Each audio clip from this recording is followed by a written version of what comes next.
नमस्कार मित्रों, मैं विकास। आज हम सब अंग्रेजी पढ़ेंगे। सुपर टेट के अंतर्गत हम सब गलती क्या करते हैं, अंग्रेजी को विषय के रूप में पढ़ते हैं, भाषा के रूप में नहीं। हम इंग्लिश को भाषा के रूप में पढ़ें तो ये बहुत आसान एवं रुचिकर है। क्या है? आसान एवं रुचिकर है। आइए हम पढ़ते हैं।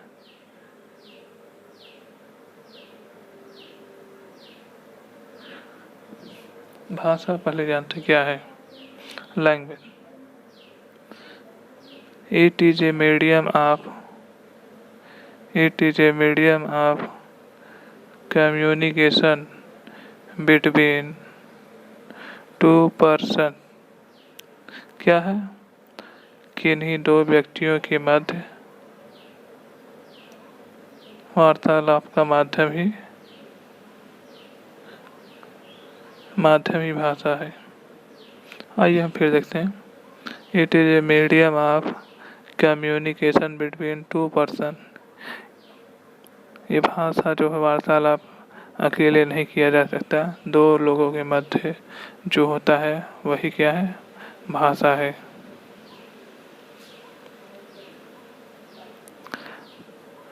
आइए इसके नोट्स पॉइंट को देखते हैं, महत्वपूर्ण है बहुत। First, we can express our views.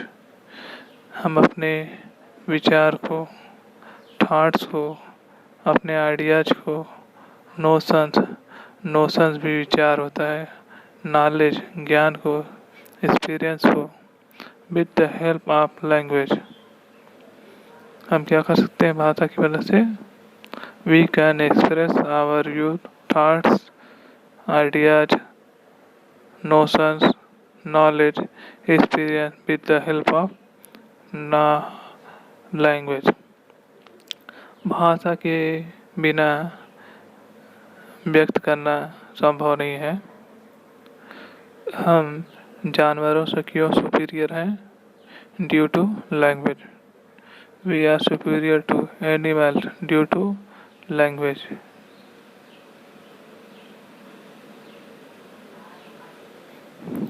Eligibility of English language. भाषा की योग्यता। एलिजिबिलिटी मतलब योग्यता। इंग्लिश भाषा की योग्यता क्या होती है? लिसनिंग, सुनना, स्पीकिंग, रीडिंग, राइटिंग। ये प्रश्न सी-टेट में आया हुआ है। इसका सही क्रम है यल, यस, आर, डब्लू। क्या है? यल, यस, आर, डब्लू मतलब listening, speaking, reading and writing. और एक प्रश्न आया था कि हार्ड स्किल किसे कहते हैं? पिछले साल के सुपर टेट में हार्ड स्किल 1, 2, 3, 4। हार्ड स्किल जो है, यल, लिसनिंग एंड रीडिंग को क्या कहते हैं? Hard skill. इसको रिसेप्टिव स्किल भी कहते हैं या इनर स्किल के नाम से भी जाना जाता है। और सेकेंड और फोर्थ, स्पीकिंग एंड राइटिंग को हम लोग इसको प्रोडक्टिव स्किल बोले इसको हम क्या कहते हैं? Productive skill.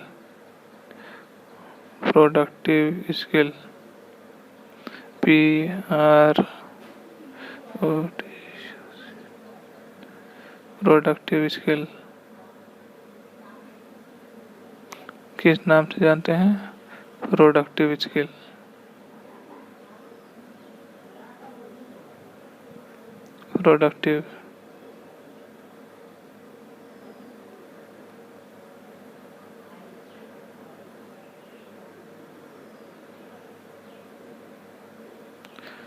और हम इसको आउटर स्किल के भी नाम से जानते हैं, बाह्य स्किल, या इसको हम इवन स्किल भी कहते हैं।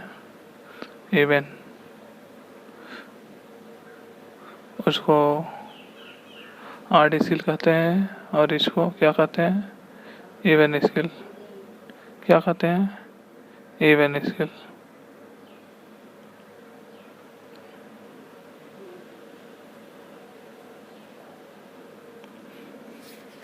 आइए हम आगे देखते हैं। Ability of English language.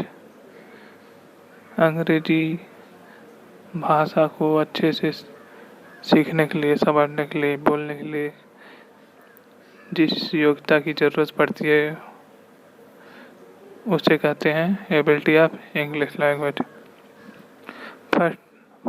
First ability क्या है?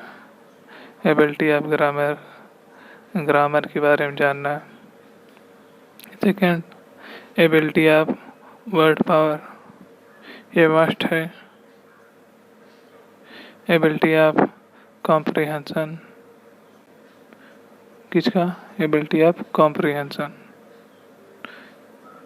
अंग्रेजी को समझने की योग्यता। ये सिलेबस है हमारे, इसको पढ़ना है।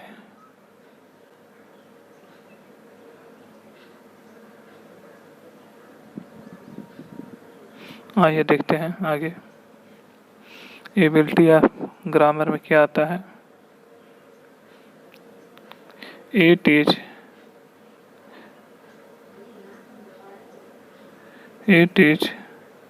ये मिस्टेक है। It is basic fundamental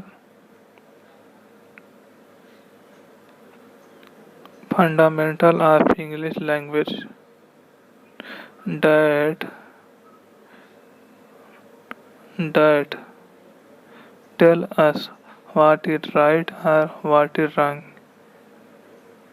ability of English grammar क्या है? It is basic fundamental of English language that tell us what is right or what is wrong।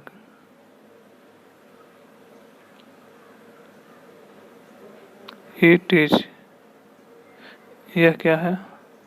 यह एक आधारभूत इकाई है जो अंग्रेजी भाषा के सही या गलत होने का बोध कराती है। क्या है? यह आधारभूत इकाई है जो भाषा के सही या गलत होने का बोध कराती है।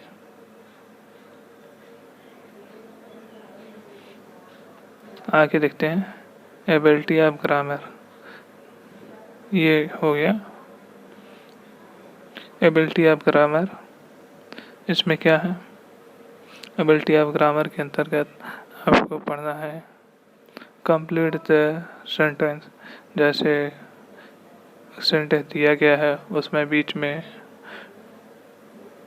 खाली जगह दे दिया जाएगा, उसको कंप्लीट करना रहेगा। Pillar type sentence. Second type का प्रश्न बनता है प्रूव द सेंटेंस। सेंटेंस दिया है, उसमें वर्ड को आगे पीछे कर दिया जाएगा, उसको सही करना है। थर्ड टाइप का है spot the error. Spot the error, वाक्य में शब्द में त्रुटियां रहेंगी, उसको पहचानना है। और हमको क्या पढ़ना है? Syntax.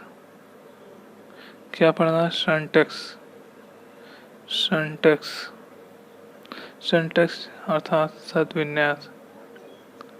Proper arrangement of words in a sentence is called syntax. शब्दों का क्रमबद्ध या सुव्यवस्थित प्रयोग क्या कहलाता है? शब्द विन्यास। शब्दों का सुव्यवस्थित प्रयोग शब्द विन्यास कहलाता है। इसके अंतर्गत हम क्या पढ़ेंगे?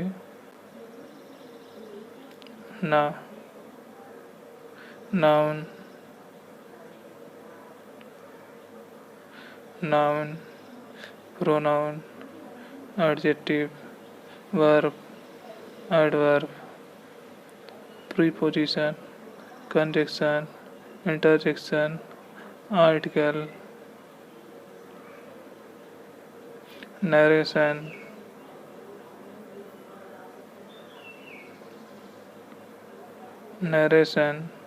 voice तथा टाइप्स ऑफ सेंटेंस। ये सब हमको पढ़ना है, हमारे ये सब सिलेबस में है।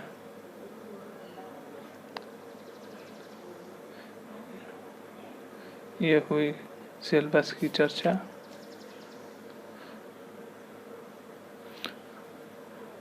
आज के लिए बस इतना ही।